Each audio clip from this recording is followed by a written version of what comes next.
तो चलिए शुरू करते हैं हमारी आज की कहानी। कई बार फैजान को कॉल करने के लिए फ़ोन उठाया, लेकिन यह सोचकर कि वो इस वक्त शगुफ्ता की बाहों में होगा, मैंने उसे कॉल नहीं किया। अब्बू की बातें मुझे परेशान कर रही थी और उनकी बातों पर मुझे गुस्सा भी आ रहा था। मैं सोच रही थी कि अब्बू को अगर सच में मुझसे हमदर्दी होती तो वो जावेद को लेकर शगुफ्ता के घर जाते और उससे जावेद की शादी की बातें करते, लेकिन उन्होंने ऐसा नहीं किया। 10 साल पहले मेरी शादी फैजान से हुई थी, तब वो जामिया यूनिवर्सिटी से इंजीनियरिंग कर रहा था। शादी के बाद फैजान मुझे लेकर जाकिर नगर आ गया और तब से मैं यहीं रह गई। शादी के 7 साल बीत जाने तक फैजान की दुनिया और उसकी मोहब्बत केवल मैं ही थी।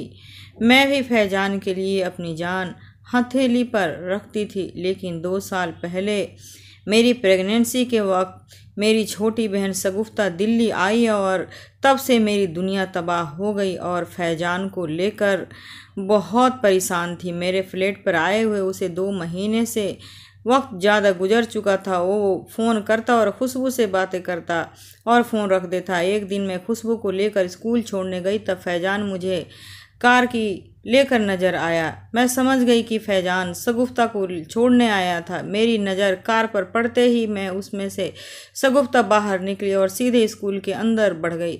शगुफ्ता का पेट और काफ़ी ज़्यादा नज़र आने लगा था। शायद वो प्रेगनेंसी के आखिरी महीने में पहुंच चुकी थी। फैजान की नज़र मुझ पर पड़ी तो गाड़ी से उतरकर मेरे करीब आया और बोला, फातिमा कार में बैठो, मैं तुम्हें जाके नगर तक छोड़ देता हूँ। मैंने कहा, मैं अपने घर का रास्ता देखी हुई हूँ, मैं खुद ही चली जाऊँगी, आप अपने घर जाइए। तब फैजान ने मेरा हाथ पकड़ लिया और उसकी इस हरकत पर मुझे बहुत गुस्सा आया और मैंने एक ज़ोरदार थप्पड़ उसके गालों पर जड़ दिया और आगे बढ़ गई। मैंने देखा कि थोड़ी देर दूरी पर ही निकल गई थी कि फैजान अपने गाड़ी से मेरे करीब आया और मेरे हाथों को पकड़ लिया और गाड़ी का दरवाज़ा खोलते हुए